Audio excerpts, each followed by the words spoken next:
12 साल के बाद ही कुंभ का आयोजन, महाकुंभ का आयोजन क्यों होता है? इसका जो बेसिकली मेन फोकस है वो गुरु बृहस्पति के बारे में है, जो कि देवताओं के गुरु हैं, जो कि हमें ज्ञान और विद्या देते हैं, और इंग्लिश में हम उन्हें जुपिटर बोलते हैं। गुरु बृहस्पति एक राशि में 1 साल चलते हैं, और सभी को पता है ज्योतिष में 12 राशियां हैं, और जब वो अपना चक्र कंप्लीट करके आते हैं वृषभ राशि में, तभी महाकुंभ का आयोजन होता है। और इसके अलावा सूर्य और चंद्र दोनों ही मकर राशि में होते हैं, तब इस सुंदर पर्व का आयोजन होता है। इसलिए महाकुंभ 12 वर्षों के बाद होता है। जो नहीं जा पा रहे हैं महाकुंभ में, जी। उस दौरान वो अपने घर में ऐसी कौन सी चीजें करें जिससे उनको उस दिन के किए गए स्नान का जो फल है वो घर बैठे मिल सके? जो लोग महाकुंभ ना जा सकें, जा भी नहीं पाते, कई बार व्यवस्था नहीं होती, जैसा आपने कहा स्वास्थ्य ठीक नहीं होता, बिल्कुल, या परिवार की 100 समस्याएं, तो उसके लिए आप गंगाजल डाल के घर में स्नान करें। कोई प्रयागराज कुंभ गया हो, वहां से जल लेके आया हो, उससे लेकर भी आप उससे स्नान कर सकते हैं। अच्छा। घर में ही विष्णु सहस्त्र नाम का जाप करें। अक्षय वट वृक्ष, तो उसकी क्या महिमा है वो भी आप हमारे व्यूअर्स को बताइए। ऐसी मान्यता है जब भगवान राम, सीता और लक्ष्मण वन को गए तो 3 रात्रि उन्होंने वहां पर विश्राम किया। उस वट वृक्ष को अक्षय क्यों कहते हैं? जिसका कभी क्षय ना हो, नाश ना हो। अगर पृथ्वी पे प्रलय भी आ जाए तो भी उसकी जटाएं इतनी अंदर हैं कि वो अक्षय रहेगा। आपके अकॉर्डिंग 12 राशियां ऐसे कौन से उपाय करें जिससे उनका आने वाला साल अच्छा हो जाए? बात करेंगे मेष राशि की, जो कि पहली राशि है जी। वो उसको जो आधिपत्य है, यानी कि जो उसके मालिक हैं, वो मंगल हैं, हनुमान जी हैं। तो एक बेहद और सुंदर, बहुत सुखद उपाय है आपके लिए कि आप सबसे पहले लेटे हुए हनुमान जी के दर्शन करें। हाँ। उनको बूंदी का भोग लगाएं, वहाँ पर प्रसाद वितरित करें, तो आपके ग्रह अपने आप ही अनुकूल हो जाएंगे। क्योंकि हनुमान जी की पूजा करने से आपको आत्मबल, कॉन्फिडेंस, सारी चीज़ें स्वतः ही मिल जाती हैं। धनु राशि वाले जो भगवा वस्त्र धारण करते हैं, उनको भगवा वस्त्र गिफ्ट करें, क्योंकि जो गुरु हैं वो साधु संतों को रिप्रेजेंट करते हैं। साधु संतों की सेवा करें। आपके पास कुछ गिफ्ट देने के लिए नहीं है तो आप उनकी चरण पादुकाएं रख दें, उनके लिए बिस्तर बना दें, अपने शरीर से सेवा कर दें, जल भर के ले आएं, क्योंकि वहाँ तो साधु महात्माओं की कमी नहीं होगी। तो इससे आपका भाग्य बहुत स्ट्रांग हो जाएगा।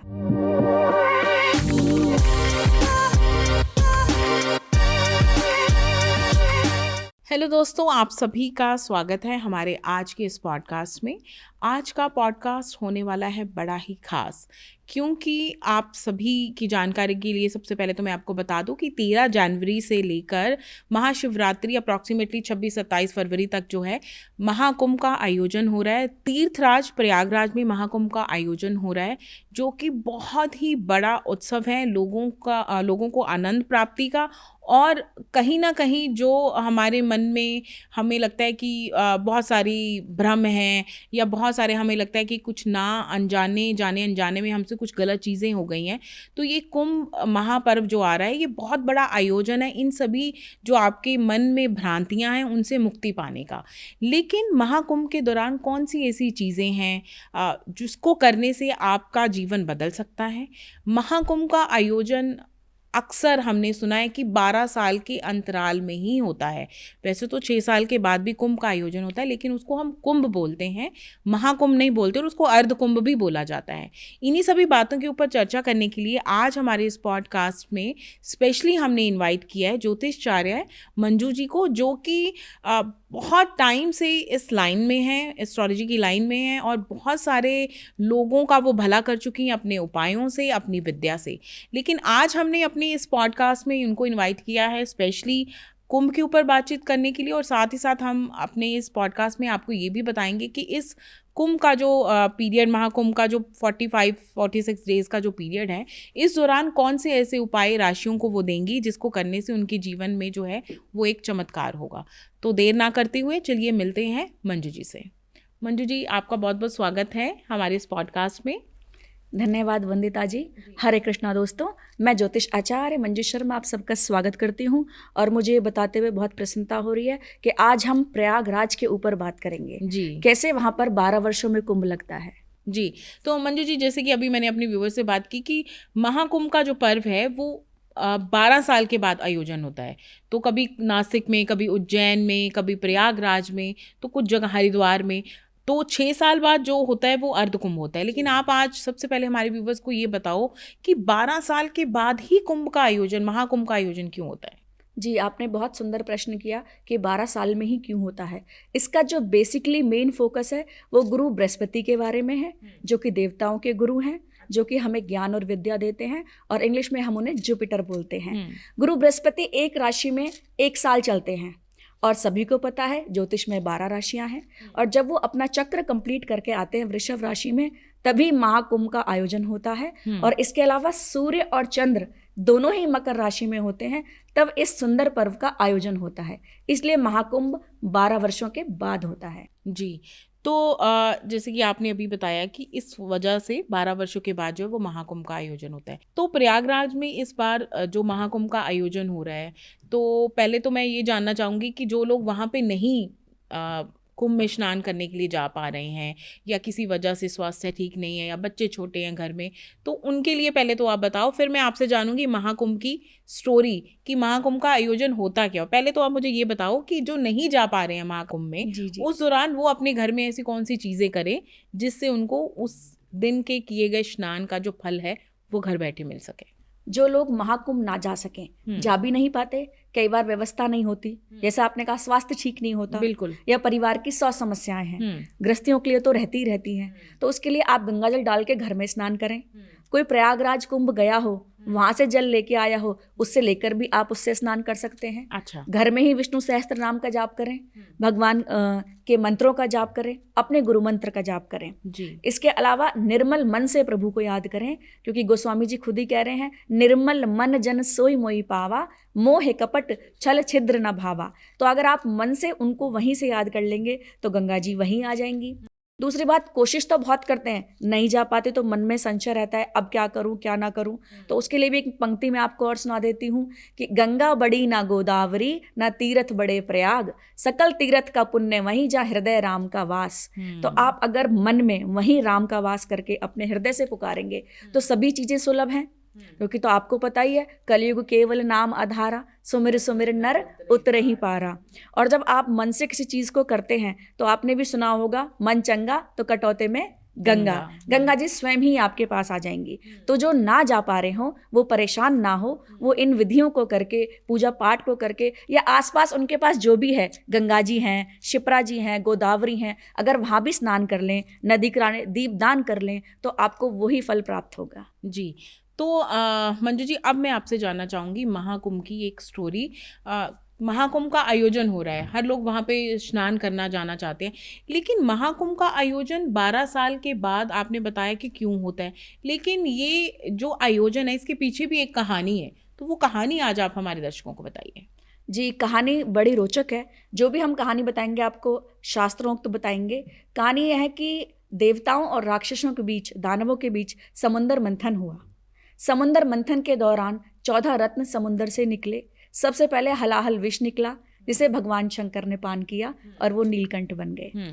इसके अलावा कौस्तुभ मणि निकली, ऐरावत हाथी निकले, उच्चश्रवा घोड़ा निकले, यहाँ तक कि ऐश्वर्य की देवी माँ लक्ष्मी भी समुद्र मंथन से निकली, चंद्रमा निकले, आदि आदि चीजें, कौस्तुभ मणि, कामधेनु गाय, ये सभी समुद्र मंथन से प्राप्त हुए। और अंत में भगवान धन्वंतरी अमृत का कलश लेकर आए, और उस अमृत कलश को लेकर देवताओं और दानवों में झड़प हो गई कि हम पिएंगे और हमें अमर होना है।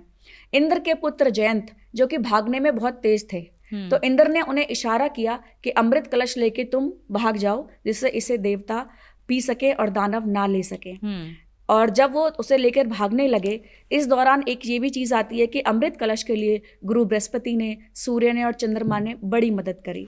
जब वो उसे लेकर भागे तो देवताओं ने उनसे खींचने की कोशिश करी, और उसी झड़प में उस अमृत कलश की कुछ बूंदें प्रयागराज में गिरी, कुछ उज्जैन में गिरी, कुछ हरिद्वार में गिरी, और कुछ नासिक में गिरी। और जो ये युद्ध चला, ये करीबन चला 12 दिन। तो हमारा जो 1 साल होता है वो देवताओं का 1 दिन होता है। तो जब ये युद्ध 12 दिन चला कलश को पाने के लिए, तब पृथ्वी पर 12 वर्ष बीत चुके थे, और अगेन बृहस्पति वृषभ राशि में आ गए थे। इसीलिए कुंभ का आयोजन 12 वर्ष में होता है। और उसके बाद कुंभ की प्राप्ति आप सभी को पता है कि भगवान विष्णु ने मोहिनी रूप धारण किया और देवताओं को अमृत पिला दिया गया। तो ये इसकी एक स्टोरी थी, जिसके कारण हम जो है कुंभ का पर्व का जो है वो आयोजन होता है। वंदिता जी, ये एक नॉर्मल कहानी है जो हर एक जन समुदाय को पता है। है। इसके अलावा एक और कहानी है अगर आप कहें तो मैं वो वर्ड सुना दूं। बिल्कुल बिल्कुल, हम जानना चाहेंगे आपसे। कुंभ के विषय में एक और रोचक कथा है। प्रजापति कश्यप की पत्नियां थी वनिता और करदू। अच्छा। वनिता के पुत्र थे अरुण और गरुड़। हम्म। अरुण जो भगवान सूर्य का रथ चलाते हैं और गरुड़ जो भगवान विष्णु की सवारी है, सभी जानते हैं। और जो करदू थी वो नागों की माता थी। वासुकी नाग जिसकी रस्सी बना के अमृत मंथन किया गया। तो उन दोनों में एक बार ये शर्त लगी कि सूर्य के अश्वों का, घोड़ों का रंग कैसा है। तो वनिता ने कहा सफेद यानी कि श्वेत, और करदू ने कहा काला। तो उन्होंने कहा क्यों ना जाके देख लिया जाए कैसा है, आमने सामने से ही देख लेते हैं तो फैसला हो जाएगा। तो उन्होंने कहा कि अगर जो हारेगा उसे उसका दासवत्व स्वीकार करना पड़ेगा, दासी बनना पड़ेगा। अच्छा। जब वो जाकर देखने लगे तो उन्होंने देखा घोड़ों का रंग श्वेत यानी कि सफेद है। हारने की भावना से करदू ने अपने पुत्रों से कहा, जो सांप थे, सर्प थे, कि तुम घोड़ों में लिपट जाओ तो उनका रंग काला दिखने लगेगा। और वो घोड़ों में लिपट गए और घोड़ों का रंग श्वेत से काला दिखने लगा और हुआ वनिता हार गई। और दासत्व से मुक्ति के लिए करदू ने ये शर्त फिर से रखी कि गरुड़ जी से कहो, वो भगवान विष्णु के वाहन है, वो देवताओं से कलश लेकर आए अमृत का, और हम पान करें तो मैं आपको मुक्त कर दूंगी। और गरुड़ अमृत कलश लेने गए, प्रजापति कश्यप जी को देने गए अपने पिता को। लेकिन वासुकी जो नागों के राजा थे, उन्होंने फिर से उनसे झड़प करी अमृत कलश लेने के लिए। और उस झड़प में भी अमृत कलश की बूंदें प्रयागराज में गिरी, उज्जैन में गिरी, हरिद्वार में गिरी और नासिक में गिरी। तो ये भी एक कथा है कि कैसे आप रिलेट कर सकते हैं कुंभ से। वो तो नॉर्मल वाली सभी जानते हैं, पर वनिता और करदू की कथा भी कुंभ से रिलेट करती है कि अगेन अमृत कलश को लेकर विवाद हुआ और अमृत की कुछ बूंदें वहां पर छलकी। तो ये मुझे लगता है मंजू जी, ये मैंने आपसे ही सुना है। अभी तक तो मुझे समुद्र मंथन वाली ही स्टोरी जो थी वो पता थी, लेकिन ये जो आपने विनीता और अरुण और करदू वाली जो स्टोरी सुनाई बिल्कुल नहीं है। और आई होप सो कि हमारे दर्शकों ने भी आपके थ्रू ही ये स्टोरी जो है वो जानी होगी। तो मंजू जी, अब मैं आपसे जानना चाहूँगी प्रयागराज के बारे में, क्योंकि प्रयागराज में बोला जाता है 3 नदियों का संगम होता है, तो उनको त्रिवेणी भी कहा जाता है। और इस वजह के कारण, क्योंकि वहाँ पे 3 नदियों का जो हमारे लिए बड़ी ही महिमा रखती है, हमारे लिए बहुत ही पूजनीय है, उनका जब संगम होता है, इसी वजह से वहाँ पे आयोजन जो महाकुंभ है उसका महत्व भी अपने आप में बढ़ जाता है। तो पहले तो ये बताओ कि वहीं पर ही क्यों 3 नदियों का संगम होता है? जी, प्रयाग का अर्थ होता है प्र मतलब प्रथम और याग मतलब यज्ञ। परमपिता ब्रह्मा ने वहां पर प्रथम यज्ञ किया था, इसलिए उस स्थान का नाम प्रयाग है। अच्छा, ये भी एक बेहद रोचक कथा है। और अभी आपने देखा होगा योगी जी ने नाम चेंज करके फिर से प्रयागराज रख दिया है। इसके अलावा वहां पर 3 नदियों का संगम है, यानी कि हम तो गंगा को माँ ही बोलते हैं सनातनी सभी, तो 3 माँओं का संगम है जिन्हें हम गंगा, यमुना और सरस्वती कहते हैं। उन तीनों का संगम केवल आपको प्रयागराज में ही स्नान करने मिलेगा। हरिद्वार में सिर्फ आपको गंगा जी मिलेंगी, उज्जैन में सिर्फ आपको शिप्रा जी मिलेंगी, नासिक में सिर्फ आपको गोदावरी जी मिलेंगी, लेकिन प्रयाग में आपको तीनों ही माताओं का संगम मिलेगा। इसके लिए इसकी विशेष महिमा है। और अब मैं आपको बताऊंगी गंगा जी के बारे में। जैसे कि सभी जानते हैं गंगा जी को भागीरथ जी तपस्या करके लेके आए थे। हाँ, बिल्कुल। और तभी से वो पूरे संसार का कल्याण कर रही हैं। गोमुख और गंगोत्री से निकलकर गंगा जी आती हैं और प्रयागराज में मिलती हैं। उसके बाद हम बात करेंगे यमुना जी की। आप सभी को पता है कि यमुना जी भगवान कृष्ण की पटरानी हैं और भगवान कृष्ण ने ज़्यादातर बाल लीलाएं उन्हीं के समीप करी और आज भी उन्हीं के साथ रहते हैं। तो यमुना जी जो आती हैं वो आते हैं यमुनोत्री से निकलकर, उनका भी संगम वहाँ पर हुआ। और तीसरी बात सरस्वती जी। सरस्वती के बारे में एक ऐसी मान्यता है कि आपने देखा होगा बद्रीनाथ के पास एक माणा गांव है, वो वहाँ से निकल कर आती है। अच्छा। एक समय ऐसा हुआ कि वेद व्यास भगवान गणेश को कथा लिखवा रहे थे और सरस्वती माता का बहुत शोर उन्हें सुनाई दे रहा था, धाराओं का। तो उन्होंने कहा कि आप अपनी धाराओं का शोर कम करें क्योंकि मुझे कथा लिखवाने में बहुत डिस्टर्बेंस हो रही है। तो उन्होंने आके चरण छुए वेद व्यास को और गणेश जी के, और फिर वो चली गई। लेकिन शोर उतना ही रहा। वेद व्यास ने उन्हें फिर कहा कि माँ सरस्वती, आपकी जो धाराओं का शोर है वो कथा लिखवाने में डिस्टर्ब कर रहा है, और वो नहीं मानी। इस कारण वेद व्यास ने उन्हें श्राप दे दिया, आप विलुप्त हो जाओ, आप धरती से विलुप्त हो जाइए, लेकिन धरती के नीचे आप बहें, जिससे कथा लिखने में डिस्टर्बेंस ना हो। तो जब वो तीसरी धारा मिलकर आती है तो गंगा और यमुना आपको प्रत्यक्ष रूप से दिखाई देती हैं और सरस्वती जी थोड़ा कम दिखाई देती हैं क्योंकि वो नीचे से निकल कर आ रही हैं। तो ये तीनों उनकी मैंने आपको कथा और महिमा सुनाई है। तीनों के संगम को ही त्रिवेणी कहते हैं, और ये सौभाग्य केवल आपको प्रयागराज में ही मिल सकता है और कहीं मिल ही नहीं सकता। बिल्कुल बिल्कुल। अच्छा मंजू जी, एक और बात वो ये है कि हम अभी प्रयागराज में जैसे कुंभ का आयोजन हो रहा है, तो महाकुंभ में जो लोग जाएंगे वो तो चलो ये चीज़ तो निश्चित ही है कि जो लोग महाकुंभ में जा रहे हैं वो वहाँ पे शाही स्नान करेंगे, गंगा यमुना सरस्वती तीनों नदियों का जो वहाँ पे मिलन है उसके स्नान की भी आपने महत्ता बताई है, और वो किस प्रकार से उनका मिलन हो रहा है वो भी आपने बताया है। तो चलो ये बात तो एक सरल स्वाभाविक है कि जो लोग वहाँ पे जाएंगे वो स्नान तो करेंगे ही करेंगे, लेकिन इसके अलावा महाकुंभ में जो लोग जा रहे हैं वहाँ पे कौन सी ऐसी चीज़ें हैं या फिर कौन से ऐसे और स्थान हैं जिनके दर्शन करने से उनका वहाँ का किया गया तीर्थ की जो यात्रा है वो सफल मानी जाएगी? सबसे पहले तो हमें नदियों के किनारे दीपदान अवश्य करने चाहिए। अच्छा। और ये तो नदियाँ नहीं है, परंपरा में हमारी माताएं हैं, माँ गंगा, यमुना और सरस्वती। दूसरा, अगर आप प्रयागराज जाएं तो आप 2 जगह विशेष रूप से जाएं, एक लेटे हुए हनुमान जी और एक अक्षय वट वृक्ष। अच्छा। लेटे हुए हनुमान जी के बारे में थोड़ा सा आपको बताना चाहूंगी कि जब वो लंका से वापस आ रहे थे तो माँ सीता ने उन्हें विश्राम करने के लिए कहा था, तो वो संगम के तट पर आकर विश्राम करने लगे थे। काफी बड़ा मंदिर है, 20 फीट की कम से कम प्रतिमा है और वो मंदिर से 8 फुट नीचे है। और उस प्रतिमा की एक विशेष खासियत ये है कि माँ गंगा, यमुना और सरस्वती वर्ष में एक बार उन्हें स्वयं ही स्नान कराने के लिए आती है वहां पर। तो इससे अद्भुत आपको देखने के लिए और क्या ही मिलेगा। तो आप हनुमान जी के दर्शन जरूर करें। और 2 लाइन मुझे बहुत प्रिय है, मैं हमेशा बोलती हूँ, मंगल को जन्मे मंगल ही करते, मंगल में हनुमान, जय जय हनुमान। तो आप हनुमान जी के दर्शन वहां पर जाकर अवश्य करें। जी। तो मंजू जी, अभी तो आपने बताया जो लेटे हनुमान जी का मंदिर है उसके दर्शन करने भी अनिवार्य है, लेकिन अभी आपने बोला कि 2 जगहें हैं, एक है हनुमान जी, लेटे हनुमान जी का मंदिर, और एक आपने बताया अक्षय वट वृक्ष। तो उसकी क्या महिमा है वो भी आप हमारे व्यूवर्स को बताइए। अक्षय वट वृक्ष किले के अंदर है। ऐसी मान्यता है जब भगवान राम, सीता और लक्ष्मण वन को गए तो 3 रात्रि उन्होंने वहां पर विश्राम किया। अच्छा।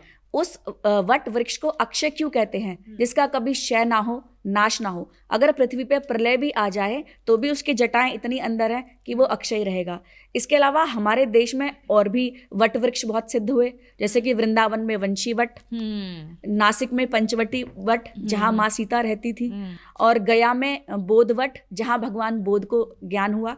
तो ऐसे ही अक्षय वट की महिमा बहुत विशेष है। और वहाँ पर एक कुआं भी है जहाँ आपको माँ सरस्वती के दर्शन होते हैं और वहीं से उनकी धारा संगम में जाती है। अच्छा। तो अक्षय वट की अपनी महिमा है और लोग जाकर वहां पर अपनी मनोकामनाएं मांगते हैं।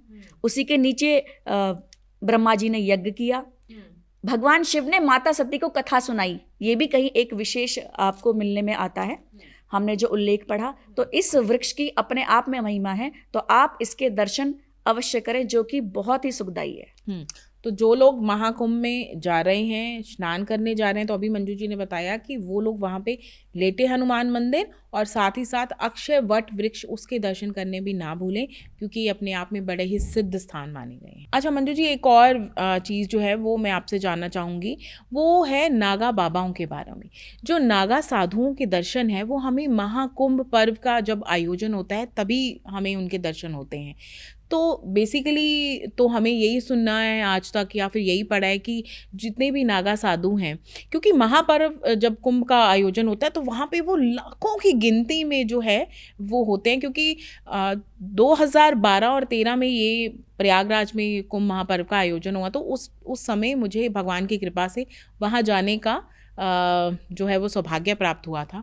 तब मैंने वहाँ पे लाखों नागा साधु जो थे वो स्नान के लिए आए, उनके दर्शन हुए। तो मैं आपसे ये जानना चाहूँगी कि ये हमारे साथ इस धरा पे नहीं विचरते हैं, हिमालय की कंदराओं में रहते हैं, तो ऐसा कौन सा भगवान का दिव्य वाहन है, कोई भगवान की कोई दिव्य लीला है जो इनको वहाँ हिमालय की कंदराओं में संदेशा दे देता है कि महापर्व का आयोजन हो रहा है, महाकुंभ पर्व का, और आप शाही स्नान के लिए इस धरती पे आ जाओ? देखिए, आपने बहुत ही सुंदर सवाल पूछा। इसके लिए गोस्वामी जी एक लाइन और लिखते हैं, माघ मरगत रवि जब होई, तीरथ पतई आवे सब कोई, देव दनुज के नर नरश्रेणी, सादर मज्जई सकल त्रिवेणी। यानी कि जो साधु महात्मा के नर देवता मनुष्य आपको दिखाई नहीं देते, जैसे कि आपने कहा गुफाओं में रहते हैं, वो भी यहाँ पर स्नान करने के लिए आते हैं। बिल्कुल। एक तो भारतवर्ष सनातन धर्म और इतने साधु संतों के दर्शन आपको मिल जाएं तो आपके भाग्य की तुलना और गणना करना तो किसी के बस की है ही नहीं। दूसरी बात, नागा साधु कैसे आते हैं? पहले तो कुछ था ही नहीं। हमारा सनातन धर्म जितना नवीन है उतना ही पुरातन है। आजकल तो नई चीजें हैं, फोन है, टेक्नोलॉजी है, घड़ी में आप टाइम देख लीजिए। उन्हें कैसे पता कि सब चीजें चल रही हैं? उन्हें पता है सूर्य और चंद्रमा की गणना से। सूर्य आपको प्रत्यक्ष दिखाई देते हैं, चंद्रमा आपको प्रत्यक्ष दिखाई देते हैं, और प्रत्यक्ष को प्रमाण की आवश्यकता नहीं होती। पहले बड़े बुजुर्ग अंदाजा लगाया करते थे जब घड़ियां नहीं थी कि सूर्य सर के ऊपर आ गए तो दोपहर के 12 बज गए हैं। हाँ, तो आज भी साधु महात्माओं के अंदर इतना तेज परमात्मा की भक्ति करके आ जाता है कि उनको सारी चीजों के संदेश स्वयं ही मिल जाते हैं, और वो खुद ही गिनती कर लेते हैं, तारों से, चंद्रमाओं से, सूर्य से गणना कर लेते हैं कि ये चीज ऐसे स्टार्ट होने वाली है और जब होगी। ये एक नेचुरल ही पावर है जो नॉर्मल मनुष्यों के अंदर नहीं आती, क्योंकि हम तो ग्रस्ती हैं। हमारे अंदर तो काम भी है, क्रोध भी है, लोभ भी है, कहीं ना कहीं मन चंचल रहता है, लेकिन उनके पास रात दिन एक ही कार्य है, केवल परमात्मा का ध्यान करना। और उन्हीं के जप तप और सत्य पूजा से ये पृथ्वी टिकी हुई है, क्योंकि सर्वे भवन्तु सुखिना वो तो हम सबके लिए ही कर रहे हैं। तो इस गिनती को करके वो लोग गुफाओं से आते हैं और एक तरह से ये भी कह सकते हैं कि जनमानस को दर्शन देते हैं, सबके कल्याण के लिए आते हैं, क्योंकि साधु तो सबके कल्याण के लिए ही बने हैं।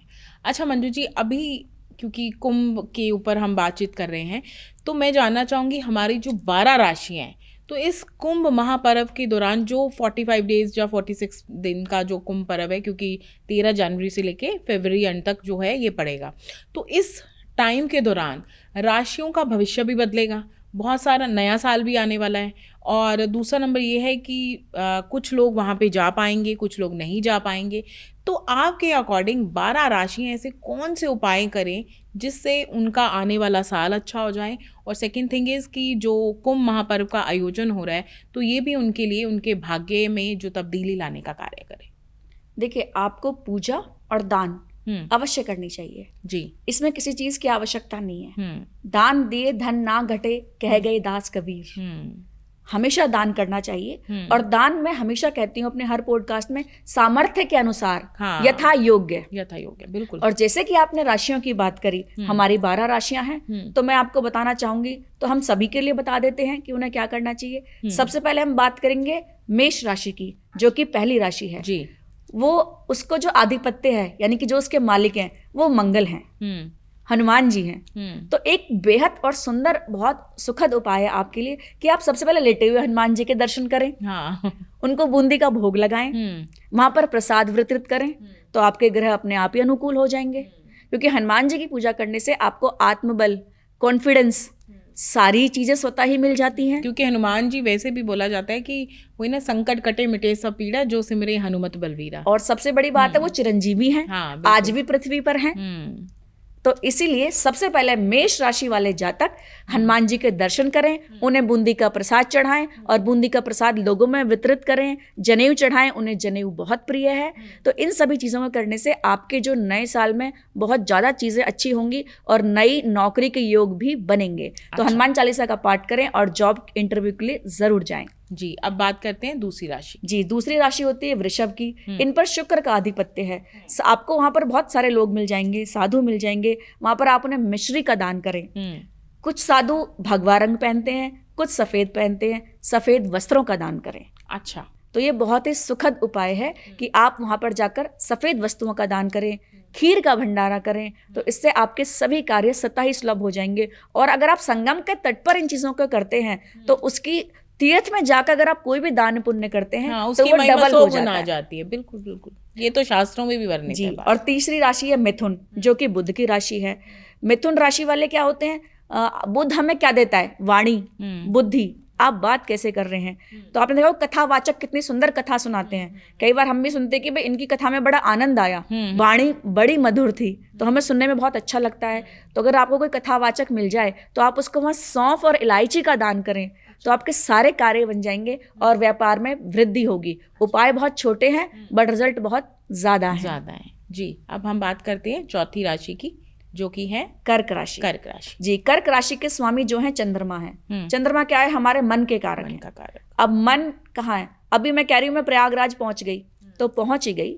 अभी आपने सोच लिया कुछ खट्टा आ रहा है, नींबू, तो आप इमेजिन करिए नींबू का टेस्ट नेचुरली मुंह में आ जाएगा। तो सारी चीज मन से ही रिलेट करती हैं। सबसे पहले आप संगम तट पर चंद्रमा के दर्शन करें। अच्छा। जो कि बहुत बेस्ट है। लोग करते ही नहीं है, सोचते हैं। आप उन्हें प्रणाम करें, आप उन्हें अर्घ दें। जैसे हम सूर्य को सुबह देते हैं वैसे ही चंद्रमा को रात्रि में देते हैं। बिल्कुल। रात्रि में अर्घ देने से चंद्रमा स्ट्रांग होंगे। उनके बीज मंत्र का जाप करें।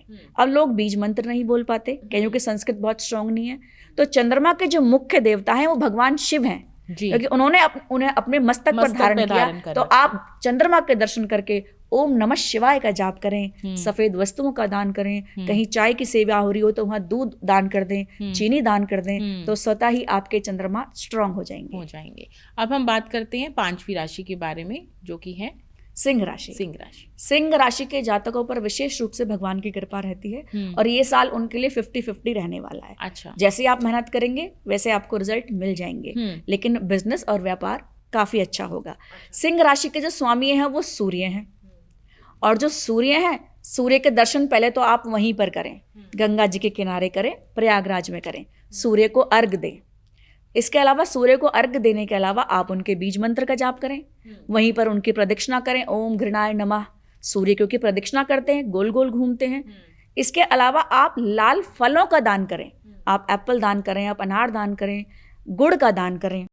बहुत ही सुंदर उपाय है। अगर आपको वहाँ गाय मिल जाए तो आप गायों को आटे के पेड़े खिला सकते हैं गुड़ डाल के, तो ये भी बहुत सुंदर उपाय। और अगर आपको कुछ भी ना मिले, थोड़ा गुड़ मिल जाए, तो उस गुड़ का जल मिक्स करके शिवलिंग पे चढ़ा दें, तो आपके सारे कार्य अपने आप बन जाएंगे। जी। तो अब हम बात करते हैं 6ठी राशि के बारे में, जो कि होती है 6ठी राशि कन्या है। वो भी बुध की राशि है। यहाँ पर आप कन्या राशि वाले एक विशेष चीज जरूर करें। अगर आपको वहाँ छोटे बच्चे मिल जाएं, कन्याएं मिल जाएं, आप उन्हें कुछ ना कुछ सामान जरूर दें। और दूसरी बात, बुध रिप्रेजेंट करते हैं किन्नरों को। आपने सुना होगा वहाँ किन्नरों का अखाड़ा भी है, तो अगर आप वहाँ पर किन्नरों को ग्रीन चीजें गिफ्ट करें, हरी दाल हो गई, हरा दुपट्टा हो गया, हरे वस्त्र हो गए, तो भी आपके सारे कार्य बन जाएंगे, क्योंकि जो बुध है वो ग्रीन कलर को रिप्रेजेंट करते हैं। तो किन्नरों को दान देने से आपके सभी कार्य बन जाएंगे। जी। और अब हम बात करेंगे नेक्स्ट राशि की, 7वीं राशि। जी, 7वीं राशि है हमारी तुला। तुला का मतलब ही होता है बैलेंस, तराजू।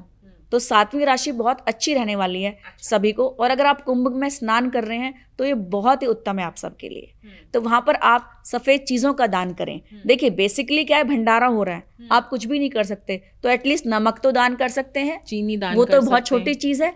चीनी दान कर सकते हैं, बिल्कुल। चाय पिला सकते हैं। मैं आपको फिर रिपीट कर रही हूँ कि आप दान करें अपने सामर्थ्य के अनुसार।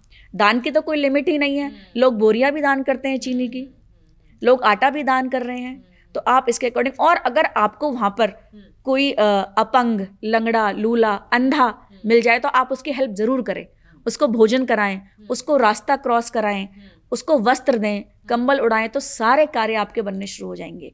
और कार्यों के अकॉर्डिंग भी ना करें तो सिर्फ इसीलिए करें कि मनुष्य जन्म मिला है तो मैं कुछ तो अच्छा करूं और ना से कुछ तो करूं। और संगम तट पे अगर आप इन कार्यों को कर रहे हैं तो आपका, अगेन मैं रिपीट करूंगी, जो वो फल है वो दुगना और तिगना हो जाता है। अब हम बात करते हैं 8वीं राशि के बारे में। 8वीं राशि होती है वृश्चिक। वो भी हनुमान जी की राशि है। इस राशि की एक और खास बात आपको बताऊंगी कि इसमें एक चीज है स्पेशली, कोई भी किसी से मिलेगा ना तो बाद में बोलेगा जरूर, देख ऐसा ही है ना, मैं बता रही थी ना। अच्छा। तो ये एक गुण भी कह लीजिए और अवगुण भी कह लीजिए कि आप कितना भी अच्छा कर लें, थोड़ी सी पीठ पीछे बुराई वाली बात हो जाती है। तो आप इन चीजों को अवॉइड करें। दूसरी बात, अगेन वही चीज कहूंगी, हनुमान चालीसा का पाठ जरूर करें, दान जरूर करें। यहाँ पर आप लाल दाल का दान करें, ये बहुत अच्छा है। वृश्चिक राशि वाले। जी, वृश्चिक राशि। अब हम बात करते हैं धनु राशि की। जी, इसके अलावा वृश्चिक राशि वाले लाल दाल का दान तो करें ही करें, हनुमान जी को चोला चढ़ाने का सामान गिफ्ट करें। अच्छा। और लाल फूल हनुमान जी को चढ़ाएं, तुलसी दल चढ़ाएं, क्योंकि हनुमान जी को लाल रंग अति प्रिय है। तो आप उन्हें अगर लाल रंगों की माला भी वहां पर भेंट करेंगे तो भी आपके लिए बहुत सुखद और सुलभ हो जाएगा। जी। तो मंजू जी, अब हम बात करते हैं 9वीं राशि, जो कि है धनु राशि। धनु राशि जो कि गुरु की राशि है। धनु और मीन दोनों ही गुरु की राशियां हैं, तो मैं दोनों के बारे में एक साथ बता देती हूँ। धनु राशि वाले स्पेशली प्रीस्ट को जो भगवा वस्त्र धारण करते हैं, उनको भगवा वस्त्र गिफ्ट करें, क्योंकि जो गुरु हैं वो साधु संतों को रिप्रेजेंट करते हैं। साधु संतों की सेवा करें। आपके पास कुछ गिफ्ट देने के लिए नहीं है तो आप उनके चरण पादुकाएं रख दें, उनके लिए बिस्तर बना दें, अपने शरीर से सेवा कर दें, जल भर के ले आएं, क्योंकि वहाँ तो साधु महात्माओं की कमी नहीं होगी। तो इससे आपका भाग्य बहुत स्ट्रांग हो जाएगा जी। वहीं अगर मीन राशि वालों को बेसन के लड्डू मिल जाएं या येलो फल केला मिल जाए या कोई भी येलो स्वीट मिल जाए, आप उसे दान करें, लोगों को खिलाएं, डिस्ट्रीब्यूट करें, संतों की सेवा करें, तो वो भी आपके भाग्य में 4 चांद लगा देंगे जी। तो अब रह गई है हमारी 2 राशियां रह गई हैं जो भगवान शनि की हैं, मकर और कुंभ राशि। सबसे पहले मकर राशि वालों के लिए खुशखबरी है कि उनके पास उतरती हुई 7.5 है, तो शनिदेव उन्हें संतति और संपत्ति और मकान वाहन सब कुछ ही देके जाएंगे, तो आप टेंशन बिल्कुल भी ना करें।